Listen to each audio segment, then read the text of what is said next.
Baik, kita mulai seminar online hari ini. Saya buka dulu. Assalamualaikum warahmatullahi wabarakatuh. Bapak dan Ibu semuanya, selamat datang di acara online seminar series ke-25 sesi pertama yang dilaksanakan oleh Fakultas Ekonomi dan Bisnis Telkom University. Sebelum kita mulai, Bapak dan Ibu, mari kita bangkitkan semangat kita semua di siang hari ini yang hujan sangat deras. Semangat pagi, pagi, pagi, pagi. Selamat siang Bapak dan Ibu semua peserta seminar online. Selamat siang juga kepada Ibu Dekan dan Bapak Ibu Wakil Dekan. Selamat siang kepada Ibu Bapak Kaprodi, Ibu Ketua KK, serta panitia seminar online. Selamat siang juga kepada Bapak Raffi Nazar, Muhammad Bapak Raffi. Selamat siang Bapak. Selamat siang. Pemateri yang akan berbagi ilmu dengan kita hari ini. Tak lupa juga, saya juga ingin menyapa rekan-rekan yang sudah hadir di siang hari ini. Semoga kita semua diberikan kesehatan, keselamatan, dan perlindungan dari Allah Subhanahu Wa Taala. Amin ya robbal alamin. Bapak dan Ibu, perkenalkan, saya Ajeng Lutfiatul Farida yang akan memimpin jalannya acara seminar online hari ini.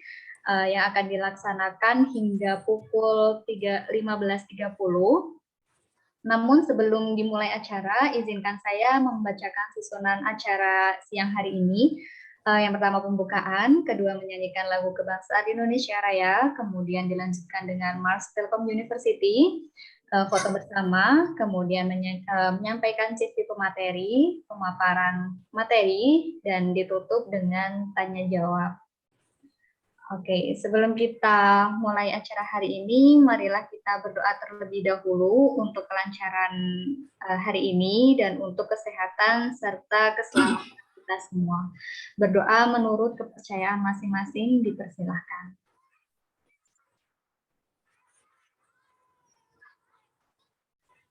Baik, terima kasih. Selanjutnya, saya ingin mengajak Bapak dan Ibu untuk duduk tegak dan menyanyikan lagu Indonesia Raya serta Mars Telkom University. Kepada Bapak dan Ibu panitia, dipersilahkan.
Telkom University, sinergi bangun negeri, maju dalam ilmu pengetahuan, satukan tekad bersama, padukan langkah, bawa bangsa menuju garis depan. Raih cita radu asa, singsingkan lengan, tingkatkan inovasi, unggulan dan prestasi, semua demi keluhuran bangsa, masyarakat hanya bangga sejahtera. Laksanakan pendidikan dengan semangat pengabdian, ciptakan kehidupan gemilang. Telkom University, kebanggaan Pertiwi, maju dengan karya, berperan bagi bangsa, bagi Indonesia, bagi dunia.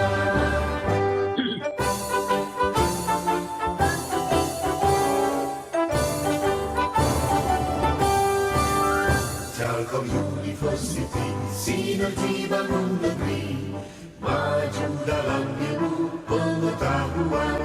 Satukan tekad bersama, padukan langkah, bawa bangsa menuju garis depan.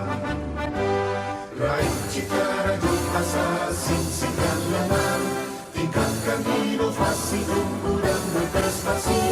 Semua demi keluhuran bangsa, masyarakat adil makmur sejahtera. Laksanakan pendidikan dengan semangat pengabdian, ciptakan kehidupan gemilang. Telkom University, kebanggaan Pertiwi, maju dengan karya, berperan bagi bangsa, bagi Indonesia, bagi dunia.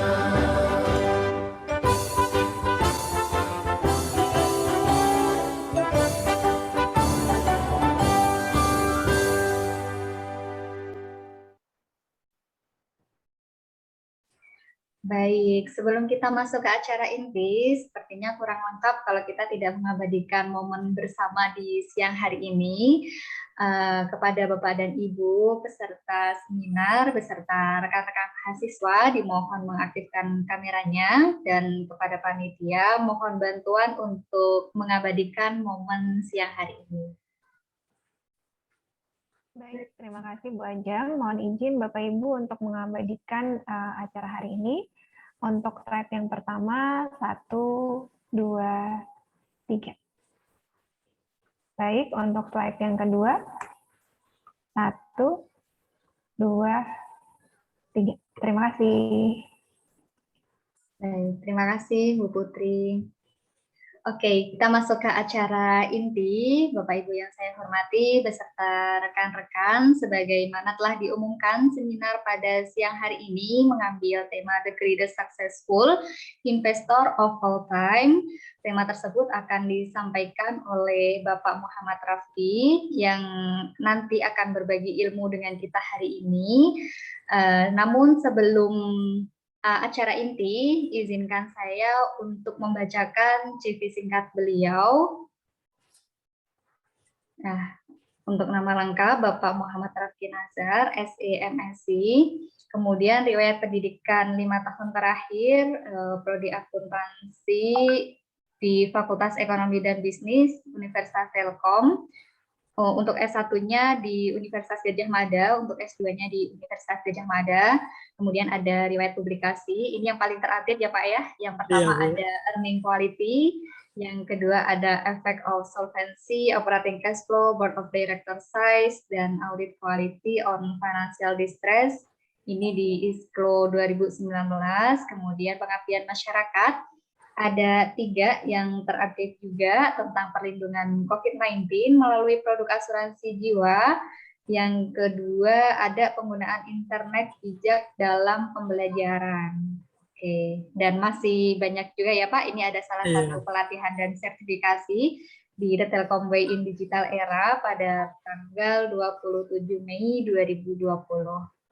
Oke, terima kasih. Tidak perlu menunggu lama lagi. Saya persilahkan kepada Bapak Raffi untuk menyampaikan materinya. Nanti ketika ada pertanyaan dari teman-teman, dari Bapak Ibu peserta seminar online siang ini, dipersilahkan bertanya melalui kolom diskusi ataupun raise hand. Mangga Pak Raffi, saya persilahkan. Oke Bu, terima kasih. Saya izin share Bu ya. Mangga. Oke.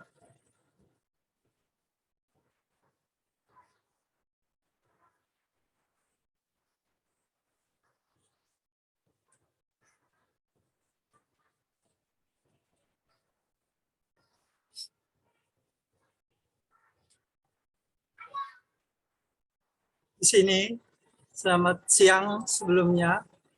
Saya ucapkan banyak terima kasih dan selamat datang pada Bapak dan Ibu dosen, serta adik-adik mahasiswa, beserta kepanitiaan yang telah hadir dalam kesempatan kali ini.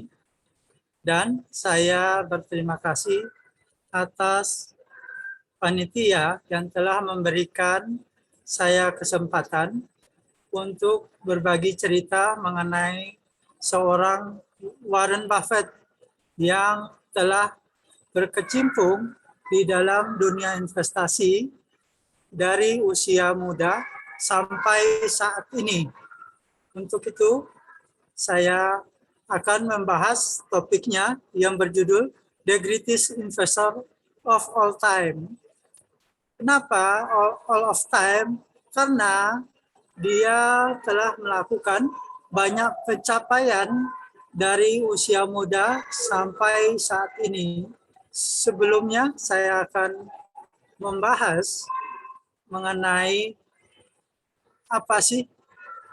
siapa sih Warren Buffett itu. Warren Buffett bagi dunia investor, dia termasuk salah satu yang tersukses sampai saat ini, yang mana kita ketahui bahwa menurut majalah Forbes, berdasarkan majalah Forbes, pada tahun 2008, Warren Buffett ini merupakan salah satu orang terkaya di dunia yang menurut hasil majalah Forbes. Lalu, berdasarkan survei yang dilakukan oleh majalah Forbes di tahun 2000 maupun di tahun 2021, Warren Buffett ini dia turun menjadi orang terkaya nomor 6. Orang kaya nomor 1 yaitu pada tahun 2021 menurut majalah Forbes yaitu oleh Jeff Bezos dengan nilai kekayaan bersih yaitu sebesar 177 triliun. Yang kedua diduduki oleh Elon Musk dengan kekayaan bersih yaitu sebesar 151 triliun. Yang ketiga menurut majalah Forbes yaitu Bernard Arnault dengan nilai kekayaan yaitu 150 triliun, dan yang keempat yaitu Bill Gates yaitu memiliki kekayaan bersih yaitu 124 triliun. Dengan kelima yaitu Mark Zuckerberg dengan kekayaan bersih yaitu sebesar 97 triliun, dan yang keenam yaitu Warren Buffett yaitu total kekayaan bersihnya yaitu sebesar 96 triliun. Dengan menurunnya Buffett ke peringkat 6, di sini salah satunya yang menurunkan nilai kekayaannya dari tingkat kekayaan yang diteliti oleh Forbes, bahwa dikatakan Warren Buffett telah menandatangani yang namanya The Giving Pledge dengan Gates Foundation, di mana dia berjanji dia akan menyumbangkan 99%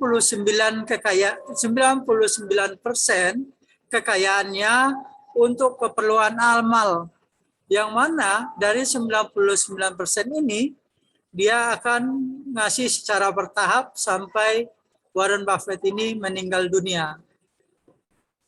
Lalu siapa sih Warren Buffett ini?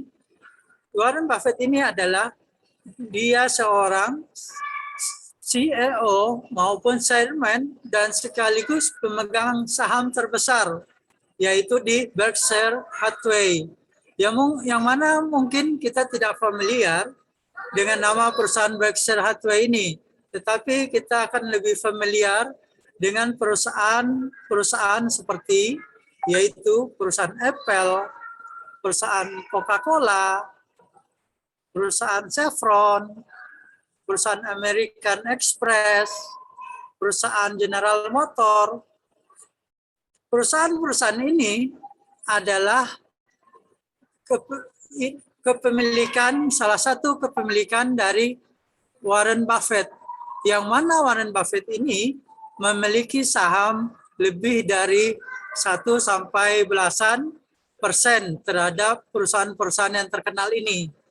Untuk itu, saya akan merefresh kembali bagaimana cerita Warren Buffett baik dari kecil sampai saat ini. Untuk Warren Buffett, dia lahir di Omaha atau Nebraska di Amerika Serikat, yaitu pada tanggal 30 Agustus 1930, yang artinya bahwa di bulan Agustus tahun 2021, Warren Buffett ini sudah berusia lebih kurang 91 tahun.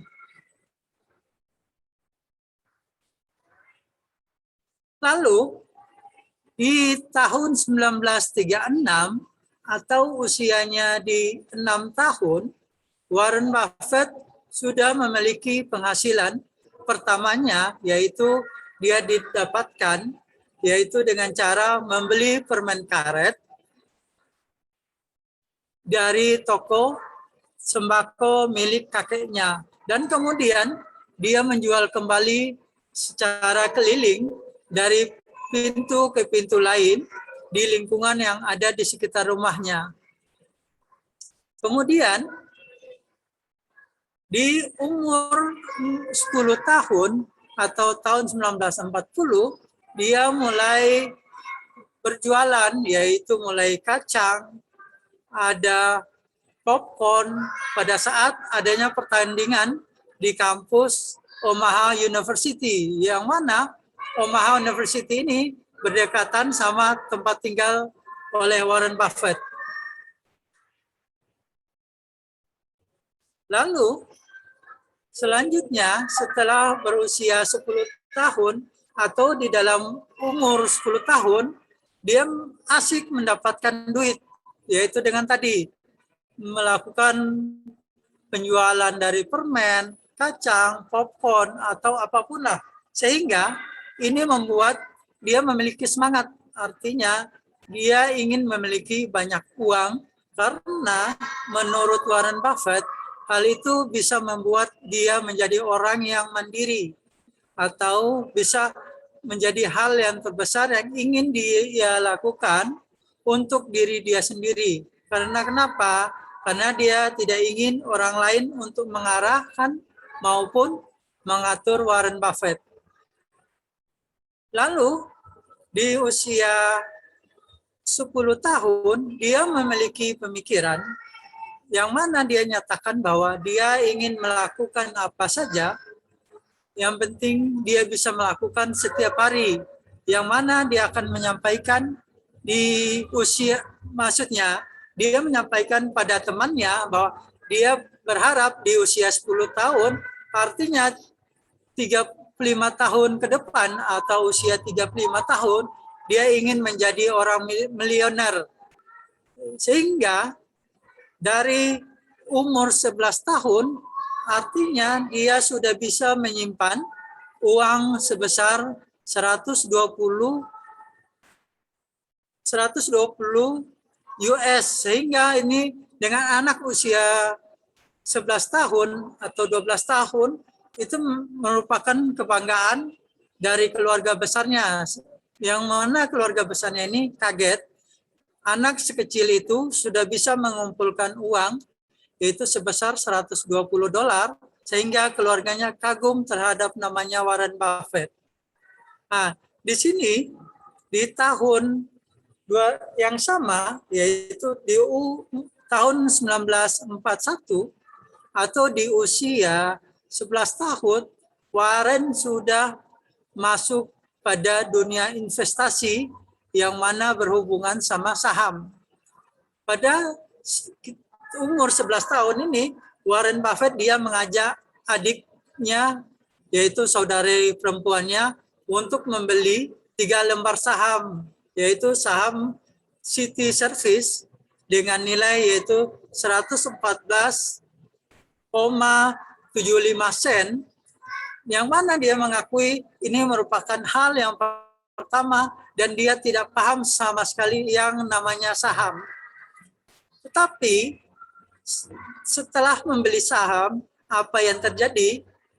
Dari saham yang dia beli sebesar $38,25 per lembar, ini harganya turun, yaitu menjadi $27. Dengan adanya penurunan harga saham dari 38 ke 27, ini membuat adiknya marah. Kenapa adiknya marah? Karena duit atau saham yang dibeli tadi turun. Tetapi dengan namanya perjalanan waktu, saham tersebut naik kembali, yaitu saham naik pada harga $40. Ya, artinya menurut Warren Buffett, dia telah, kalau dia menjual, artinya dia telah mendapatkan keuntungan yaitu sebesar 1,75 lembar per saham. Artinya kalau dia memiliki saham sebesar 6 lembar atau 3 lembar, artinya di sini dia sudah mendapat keuntungan yaitu lebih kurang 5 sampai $10 untuk dia maupun adiknya. Dengan dia menjual saham tadi, yaitu mendapat keuntungan sebesar 1,75 per lembar, tetapi di sini dengan berjalannya waktu, ternyata saham dari City Service ini meroket, yaitu sampai di harga 202 per lembar saham. Di sini dia mulai belajar bahwa namanya investasi jangan jual terlalu cepat. Semisalkan dia tahan, dia sudah bisa mendapatkan keuntungan per lembar ini yaitu dari 202 dikurangi 38,25 sen, artinya di sini dia telah mendapat keuntungan yaitu $163 per lembar. Dan di sini dia memiliki saham yaitu sebanyak 3 lembar.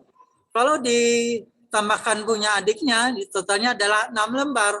Artinya usia dia yaitu seusia lebih kurang 14 tahun. Di sini dia kalau dia tahan sahamnya, dari pembelajaran yang dia dapatkan, dia sudah memiliki keuntungan yaitu lebih kurang $978. Inilah pelajaran pertama yang didapatkan Buffett bahwa dalam melakukan investasi namanya saham, kita jangan terlalu buru-buru. Ini pelajaran pertama yang dipelajari oleh Buffett. Tadinya dia mendapat keuntungan 1,75 per lembar, itu menurut dia sudah bagus, tetapi ada pelajaran yang lebih baik yang dia dapat, yaitu dengan meroketnya saham, artinya dia udah bisa mendapatkan duit jauh lebih banyak dibandingkan tadi. Lalu selanjutnya, pada tahun 1950, artinya di sini Warren Buffett dia sudah berusia namanya 20 tahun. Yang mana dalam usia 20 tahun ini, Warren Buffett telah mengumpulkan uang yaitu sebesar 10.000. 10.000 di tahun 1950, ini uangnya besar sekali. Yang mana bila kita hitung dengan nilai inflasi selama 70 tahun, maka uangnya saat ini yaitu lebih kurang 1,5 M untuk anak umur 20 tahun. Dengan demikian, dari hasil uang yang dikumpulkannya ini, dari berbagai cara, yaitu dia dapatkan dari hasil penyewaan tanah, menjual koran, menjual soft drink. Artinya dengan adanya uang 10.000 yang diinvestasikan pada perusahaan asuransi yang bernama Geico, artinya Buffett mulai membeli saham namanya saham Geico ini yaitu sebesar atau senilai 10.000 US dollar. Lalu pada 1 tahun kemudian saham Buffett tersebut melonjak menjadi 15.000. Artinya tadinya di tahun atau di usia 20 tahun, lalu di usia 21 tahun Warren Buffett dia harga sahamnya sudah meningkat menjadi 15.000. Artinya Warren Buffett menjual saham tersebut. Ya, artinya dia mendapat keuntungan yaitu sebesar 5.000 US dolar. Bila kita lihat keuntungan 5.000 US dolar ini, bila di saat ini yaitu sekitar 700 dolar untuk anak 21 tahun dengan memiliki uang sebesar 700 juta dari keuntungan penjualan saham, itu bisa disebut dengan good investment untuk usia muda. Akan tetapi dari 20 tahun atau 21 tahun usia Buffett, pada usia 30 dia flashback terhadap saham yang pernah dia beli. Tadi dengan keuntungan 700 juta rupiah atau dengan keuntungan 5.000 US dollar, itu adalah bentuk keuntungan yang sangat bagus untuk ukuran anak 20 maupun 21 tahun. Tetapi misalkan dia tahan saham Geico ini sampai 10 tahun atau usianya 30 tahun, artinya nilainya investasi sahamnya tadi dari 10.000 nilai saham Geico-nya, ini setelah usia 30 nilai saham Geico sudah melonjak atau meroket menjadi 1,2 juta. Di sini dia mulai belajar lagi. Namanya investasi harus sabar, jangan terlalu buru-buru untuk dijual. Itulah dua pembelajaran yang diterima oleh namanya Warren Buffett. Lalu pada tahun berikutnya atau di tahun 64 atau usia Buffett 34, dia melakukan transaksi, yaitu transaksi mengenai saham American Express. Tetapi di sini American Express ini merupakan salah satu fenomenal, yang mana di tahun 64 ini saham American Express ini jatuh sampai 50% harganya.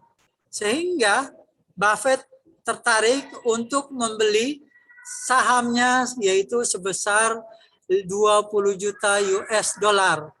Yang mana banyak investor menjual saham-saham karena sahamnya jatuh yaitu sebesar 50%. Tetapi bagi Buffett, namanya bermasalah pasti ada peluang untuk investasi. Lalu, dari mana Buffett bisa menyatakan dengan adanya kejadian terhadap skandal American Express, investor banyak lari, banyak menjual sahamnya, tetapi bagi Buffett, dia melakukan namanya analisis terhadap American Express, yaitu dengan cara apa? Yaitu dengan cara, yaitu dia masuk keluar namanya restoran. Dia melihat bahwa namanya konsumen di restoran itu masih banyak menggunakan namanya kartu American Express. Artinya menurut Buffett ini masih ada peluang atau American Express ini masih dikatakan perusahaan yang baik walaupun harga sahamnya turun sampai 50%. Di sini investasi yang dilakukan Buffett yaitu dia membeli saham American Express dengan nilai yaitu 20 juta US dollar. Lalu selama 2 tahun, yaitu di tahun 1966, Warren Buffett mendapat namanya keuntungan 100% dari saham American Express. tadi dia membeli saham 20 juta US dollar, lalu dia menjual dengan harga 40 juta. Artinya dia mendapat keuntungan 100%. Di sini, tetapi di sini ada pembelajaran bagi Warren Buffett. Misalkan sampai, artinya dia mendapat pembelajaran yang ketiga, yaitu bahwa misalkan saham dari American Express ini dia tahan sampai saat ini, mungkin dia telah mendapat keuntungan bisa 1000 kali lipat dari harga saham yang dia beli, yaitu 20 juta. Ini salah satu bentuk penyesalan yang ketiga yang dilakukan oleh Buffett, yaitu dia terburu-buru untuk menjual saham. Lalu pelajaran yang keempat dari Warren Buffett, yaitu Warren Buffett di sini pada usia 35 tahun, dia memiliki saham Walt Disney, di sini ada 5% atau senilai 4 juta. Saat itu Warren Buffett bersama sahabatnya yaitu Charlie Munger, dia berkunjung langsung pada bisnis dari Walt Disney, yang mana penjelasan dari pemilik Walt Disney ini, dia menjelaskan bahwa Walt Disney ini memiliki jumlah pengunjung yaitu sebesar 9 juta setiap tahun. Yang mana menurut Buffett ini adalah salah satu investasi yang bagus. Tetapi pada 1 tahun kemudian atau di tahun 66, pemilik dari Walt Disney ini meninggal, sehingga Warren Buffett ini langsung dia jual sahamnya tadi yang dia beli sebesar 4 juta. Ini 4 juta US dollar pada tahun 66 dia menjual yaitu sebesar 6 juta atau 30 miliar untuk tahun 1965. Artinya di sini terjadi juga penyesalan yang keempat bagi Warren Buffett. Penyesalannya yaitu misalkan dia masih memegang saham Disney, yaitu menguasai 5% dengan valuasi saat ini, yaitu Walt Disney valuasinya yaitu sebesar 3.000 triliun. Kalau dia memiliki saham 5% dari 3.000 triliun, maka dia mendapatkan keuntungan yaitu 150 triliun, belum juga dari dividen yang akan dia terima. Itulah pembelajaran dari Warren Buffett atau strategi yang dia lakukan dengan penuh penyesalan dari dia usia 6 tahun sampai usia 35 tahun. Lalu dari perubahan strategi yang dia lakukan di sini, yaitu pada dia memulai dari usia tahun 72, yaitu di usia dia 42 tahun. Dia melakukan akuisisi, yaitu perusahaan si Candice dengan nilai 25 juta US dollar. Apa yang terjadi sehingga sekarang dia menyimpan atau menahan saham si Candice, artinya sampai saat ini dia telah memiliki dari 25 juta menjadi 30 triliun nilai saham yang dia miliki di saham si Candice. Lalu pada 2 tahun kemudian Warren Buffett ini dia berusia umur 44 tahun. Dia melakukan pembelian saham untuk koran Washington, yaitu sebesar 10 juta US dollar di tahun atau di usianya ini tahun 74. Lalu di tahun 85 Warren Buffett telah sahamnya tadi dia beli dari 10 juta, di 10 tahun kemudian di tahun 85 saham koran Washington ini melonjak yaitu sebesar 205, atau sahamnya Warren Buffett dari 10 juta menjadi 205, atau ada kelibatan dari 20 kali lipat kenaikan dari harga saham Washington. Di sini, jadi setiap tahun Warren Buffett menerima dividen saham setiap tahun, yaitu sebesar 2 juta dari koran Washington. Lalu strategi yang ketiga yang dilakukan oleh Warren Buffett, yaitu dia membeli saham, yaitu namanya saham Coca-Cola. Saham Coca-Cola ini dia beli pada tahun 1987, yang mana di Amerika semua saham pada anjlok. Tetapi yang menarik perhatian bagi Buffett adalah dia itu saham Coca-Cola. Dia memiliki pembelian yaitu sebesar 1 triliun, sementara sampai sekarang dividen yang dia terima oleh Warren Buffett yaitu sebesar 8 triliun. Itulah dua bentuk strategi yang dilakukan oleh Warren Buffett dari usia dia umur 6 tahun sampai usia 35 tahun, dia penuh dengan penyesalan. Artinya apa? Walaupun dia sudah setiap penjualan tersebut, dia tidak mengalami kerugian, dia tetap mengalami keuntungan yang besar, tetapi bagi dia, misalkan menahan saham selama-lamanya, seperti memulai dengan saham Siskendi sampai saham Coca-Cola, artinya dia telah memiliki keuntungan atau duit yang sangat besar. Untuk tahun 90 sampai saat sekarang, inilah hasil menurut laporan keuangan di tahun 2020, nilai kekayaan dari Warren Buffett yang ada di perusahaan Berkshire Hathaway yaitu sebesar 281 US dollar dalam bentuk dolar. Demikian sharing saya mengenai bagaimana strategi yang dilakukan oleh Warren Buffett dalam dunia investasi. Saya kembalikan para moderator. Baik, terima kasih Pak Rafki. Luar biasa ya Pak ya, kalau kita melihat sejarahnya dari Warren Buffett ini, mulai dari 1950 sampai dia benar-benar sekarang sukses gitu ya Pak. Banyak sekali yang bisa diambil hikmahnya, pelajarannya juga.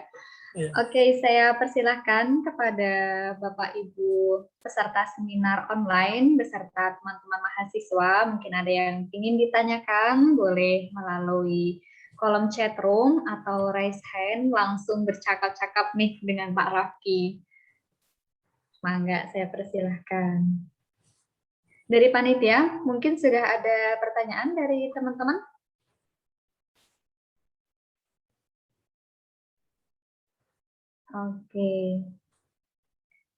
Oke, Pak Rafki, ini sudah ada 1, 2, 3 pertanyaan. Yang pertama dari Bapak Dwi Fitrizal. Izin bertanya Pak, mengapa Warren Buffett tidak percaya mengenai aset yang memiliki high risk, contohnya seperti Bitcoin? Kenapa ya Pak ya? Mangga dijawab, Pak Rafki.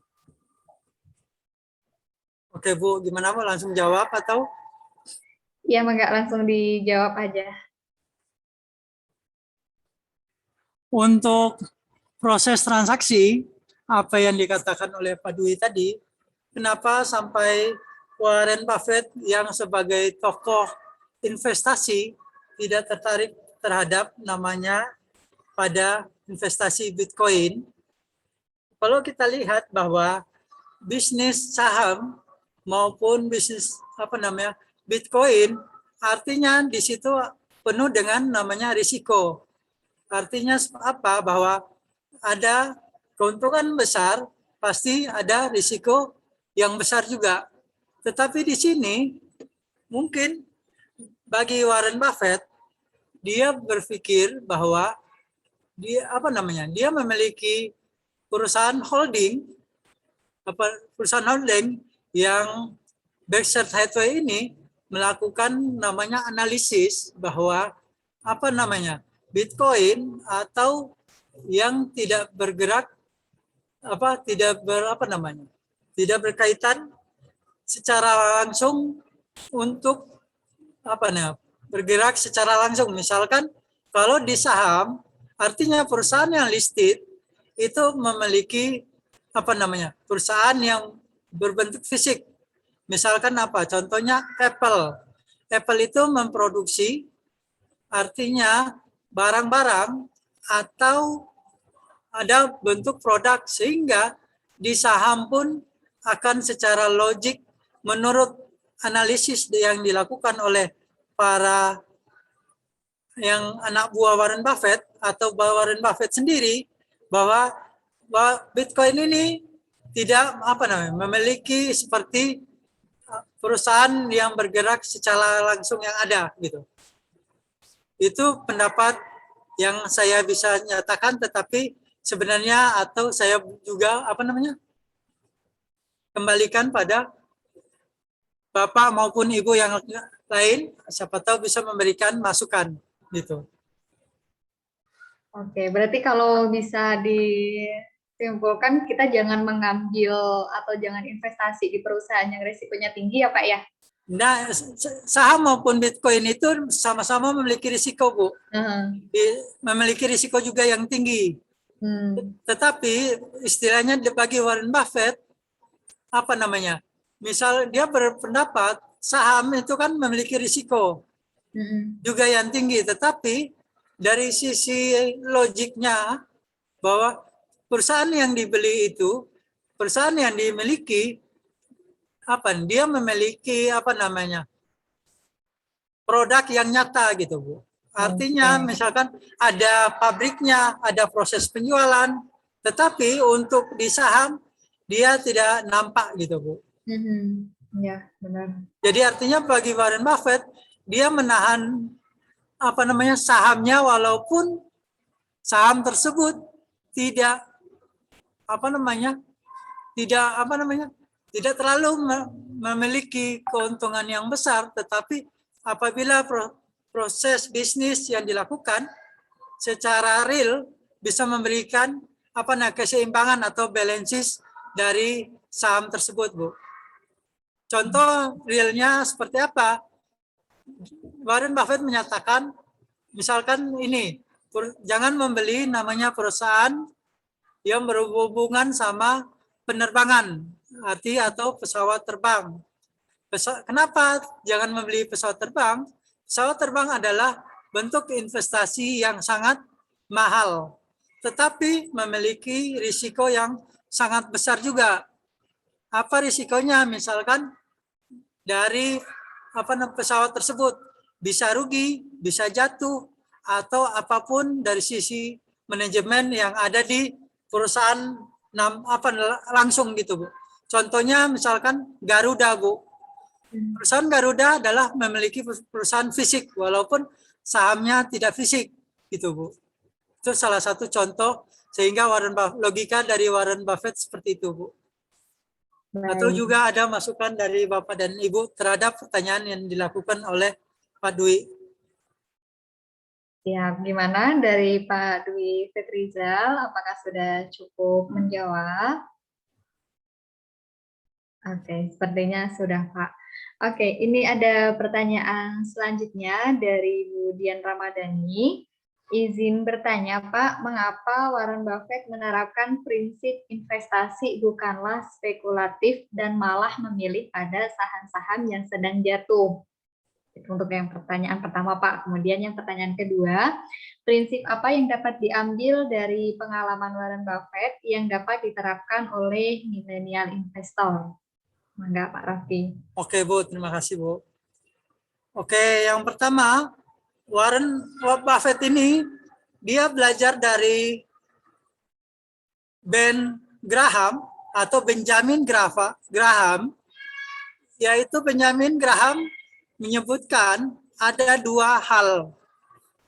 Yang pertama, investor, yang kedua adalah seorang spekulasi atau spekulatif. Kalau investor dia membeli saham atau membeli sesuatu, artinya dia, kalau seorang investor membeli saham, artinya dia memahami saham tersebut. Contohnya apa? Memahami saham tersebut, dia tahu apa yang dia beli. Contohnya, dia memahami bagaimana tata kelola perusahaan tersebut, bagaimana perkembangan dari saham dari tahun ke tahun, naik atau turun, maupun bagaimana proses pencapaian dari kinerja saham. Sementara bagi pembelajaran yang didapat Warren Buffett dari Benjamin Graham, yang dinyatakan dengan spekulatif, yaitu orang yang membeli sesuatu tetapi dia tidak memahami apa yang dia beli. Gitu. Contoh untuk di sini, jadi perbedaan antara investor dengan orang spekulasi, bagi gurunya yaitu menyatakan bahwa beda investor sama spekulatif dari sisi pembelian tadi.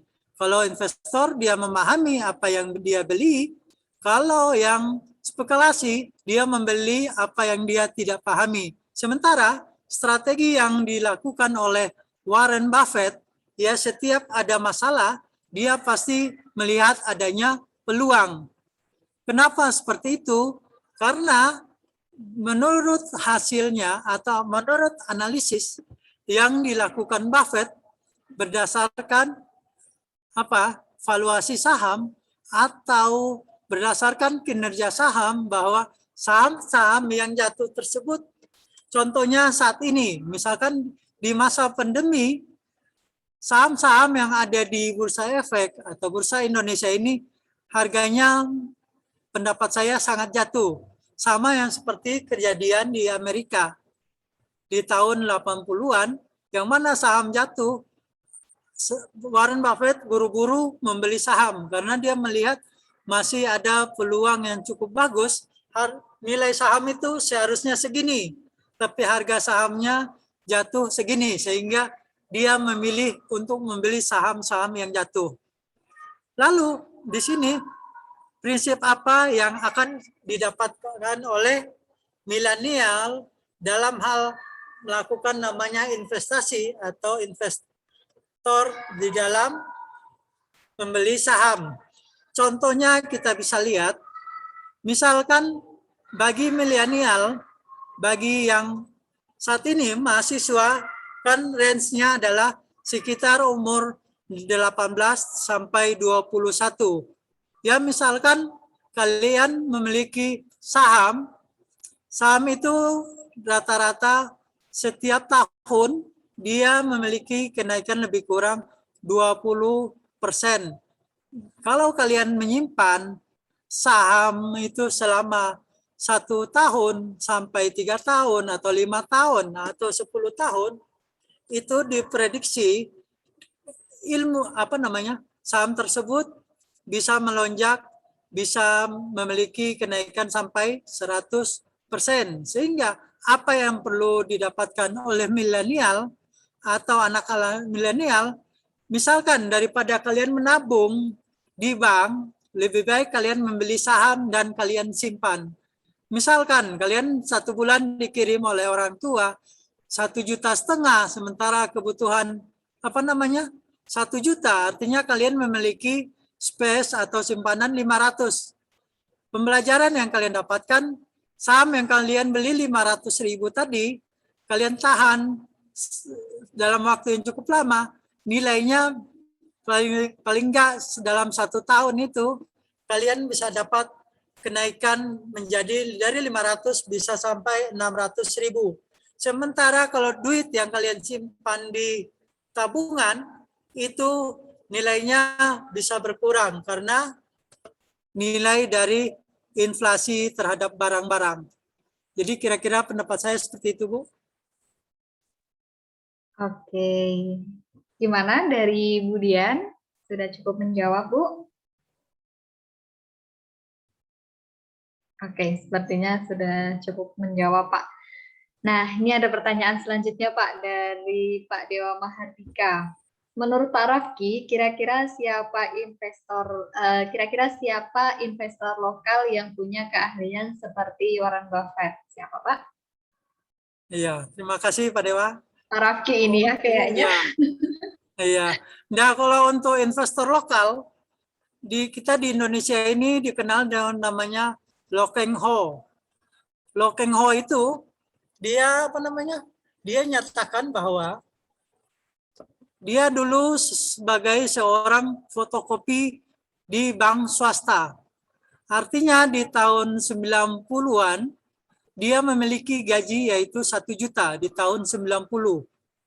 Tetapi dengan apa namanya? Dengan dia belajar investasi, artinya saat ini Lo Keng Ho itu dia telah memiliki keahlian atau dia memiliki aset yaitu sebesar 5 triliun setara dengan harta atau aset yang dimiliki oleh Sandiaga Uno.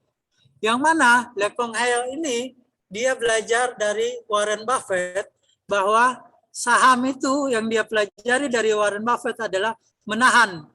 Lo Keng Ho ini tadinya dia membeli saham dengan harga 20 sampai 200 perak, dia nahan sampai sahamnya sampai ribuan sampai belasan ribu, sehingga dia melonjak sampai kekayaan sampai saat ini yaitu 5 triliun. Jadi untuk Indonesia, bagi investor yang terkenalnya adalah Lo Keng Ho. Menurut saya seperti itu kira-kira. Jadi dia hanya seorang tukang fotokopi dengan bermain saham, dia simpan sahamnya lama-lama, saat ini sahamnya sudah bernilai sampai 5 triliun. Kira-kira itu, Bu. Oke, luar biasa ya Pak ya, sampai punya saham 5 triliun tuh. Oke, terima kasih Pak Dewa. informasinya Pak Rafki. Ya. Oke, saya ada pertanyaan nih Pak. Kira-kira apa ya Pak tips and trick biar kita itu sebagai investor pemula kita nggak salah investasi? Gitu apa ya Pak? Tipsnya tuh seperti apa? Ya tadi dari apa namanya? Dari gurunya Warren Buffett kan menyatakan kalau kita beli sesuatu kita harus paham gitu. Misalkan kita memilih sesuatu, kita harus tahulah luar dalamnya seperti apa. Jadi kita jangan sampai terkecoh oleh omongan dari para teman atau para analis atau jadi intinya kita paham apa yang kita beli, Bu. Misalkan Ibu membeli saham Telkom. Jadi Ibu pelajarilah bagaimana perkembangan saham Telkom dari 5 tahun, 10 tahun, kira-kira dia memberi dividennya. Misalkan Ibu punya duit 1 juta, dividennya Ibu dapat berapa dari setiap tahun selama 10 tahun gitu. Jadi artinya saran yang terbaik adalah kita pahami apa yang akan kita beli, Bu. Oke, siap Pak. Ini ada Pak pertanyaan dari Pak Arif Tartono, ada di kolom chat. Kalau di Telius, siapa yang menurut Bapak investor yang bisa dijadikan sebagai panduan? Siapa ya Pak kira-kira? Oh, kira-kira pendapat saya mungkin yang investor yang jadi panutan ya mungkin Pak Arif Tartono ini kali Pak. Yang perlu kita gali ilmunya. Maka Pak Arif mungkin mau ngobrol langsung dengan Pak Arif, Pak Rafki, mau bertukar pikiran. Saya mah investor cuma iseng-iseng aja nunggu waktu ngajar.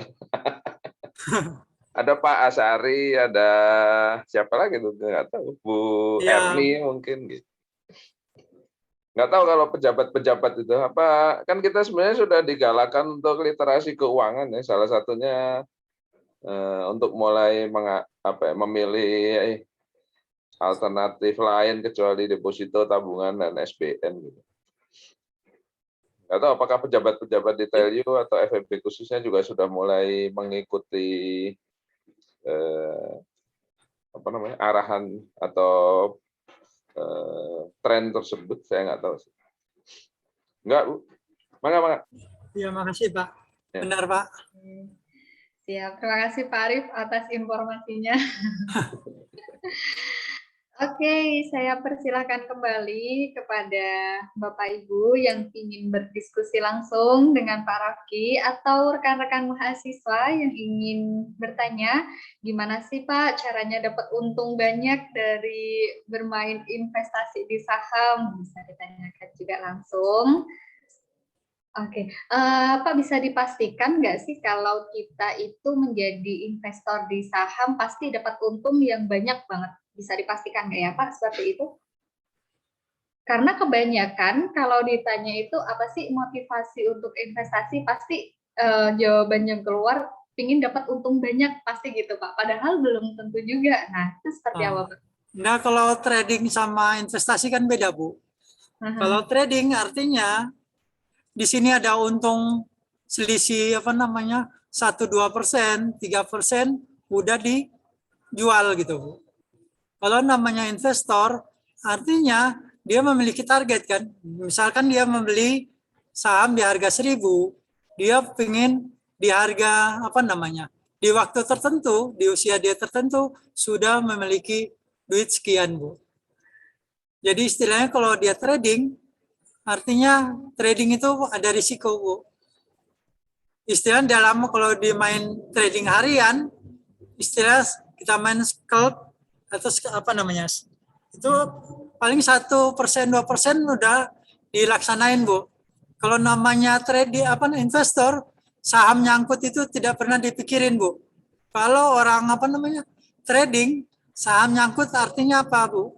Dibeli harga 5.000 contohnya, saham itu turun 3.000. Orang trading itu udah pasti asam lambungnya naik karena sahamnya turun gitu. Kalau untuk investor, dia tidak pernah mikir gitu, Bu. Dia pokoknya kalau bisa, dia yakin sahamnya ini akan selalu baik, akan selalu memberikan dividen yang banyak bagi dia gitu. Jadi bukan hanya sekedar keuntungan, tetapi dia berharap dari sisi dividen ada juga kenaikan dari harga saham yang dia beli gitu. Kalau trading artinya hanya mengharap, saya beli pagi, siang dijual. Itu dari sisi para trading. Tetapi minusnya kalau sahamnya nyangkut, asam lambungnya pasti kumat. Saya tambahin, Bu. Ya, gimana Pak Arif? Ini kita hadir berapa orang nih, Bu? 42 orang ya? Ya, ada 42, Pak. Di FEB ada berapa, Bu, dosen kira-kira? Ada berapa ya, Pak? Banyak, Pak. Nah, kalau yang Ibu lihat orang-orang yang tiap hari bangun pagi, pulang sore, ada yang lebih malam lagi, pulangnya itu masih banyak nggak, Bu, di Bandung ini atau di Indonesia ini? Nah, itu saya kurang tahu, Pak. Kan Ibu tahu, yang ini tiap pagi bangun, kerja, pulang sore, pulang malam gitu. Masih banyak nggak tuh, Bu? Masih, Pak, masih. Masih ya? Itu artinya tidak ada investasi yang bisa menjamin keuntungan, Bu. Oh, iya. Kalau ada, pasti orang-orang di rumah aja ngapain kerja dia. Kalau semua investasi untung, ya, kampus juga kesulitan buat cari dosen. Apalagi dosen yang berkualitas. Mending di rumah santai-santai atau kayak saya gini main-main mulu gitu, nggak usah ke kampus. Nggak ada, Bu, kalau menurut saya jaminan pasti untung. Kemarin teman saya nawarin robot, dia bilang, Pak ini bagus Pak.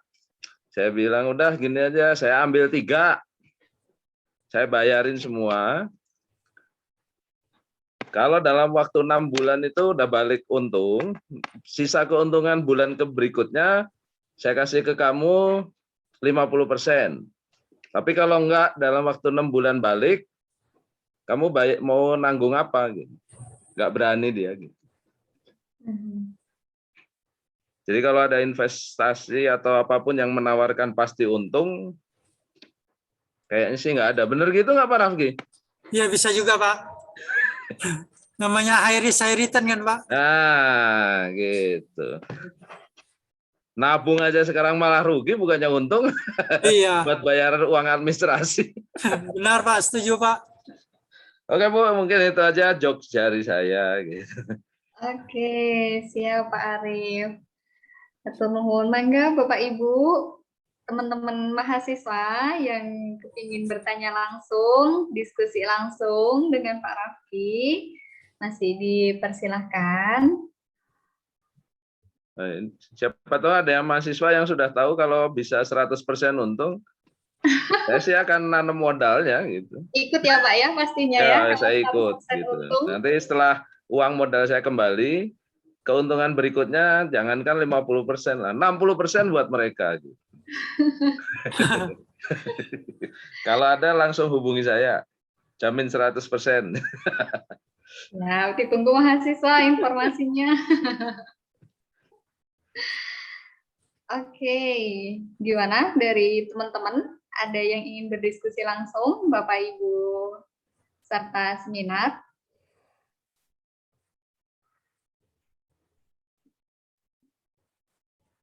Oke. Dari Pak Rafki ada tambahan? Udah cukup Bu, kayaknya dari saya mengenai strategi Warren Buffett tadi. Oke, baik. Kalau sudah cukup, mungkin saya menyimpulkan sedikit ya Pak ya, kalau kita ambil kesimpulan pengalaman dan juga pengetahuan dari Warren Buffett ini, yang pertama jangan terburu-buru untuk menjual saham ya Pak ya. Iya. Ketika harganya sudah turun, kita langsung kaget, langsung shock, apalagi tadi katanya Pak Raffi bisa asam lambung langsung naik. Itu juga menjadi bahaya juga ya Pak ya.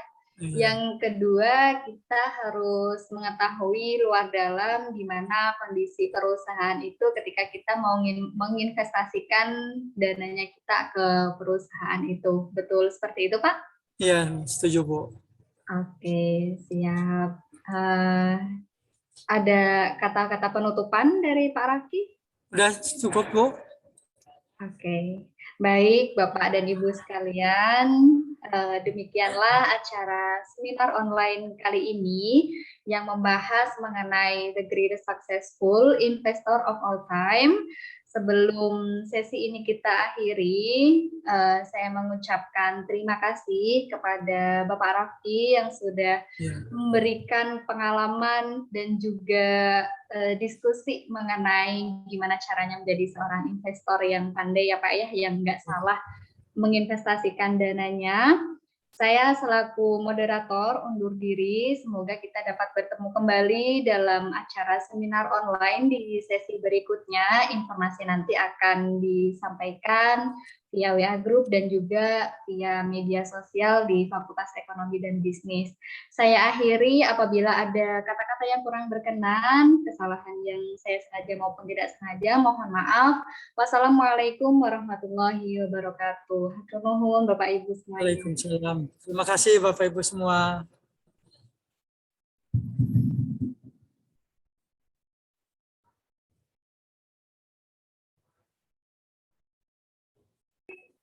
Hatur nuhun Pak Rafki. Terima kasih Bu.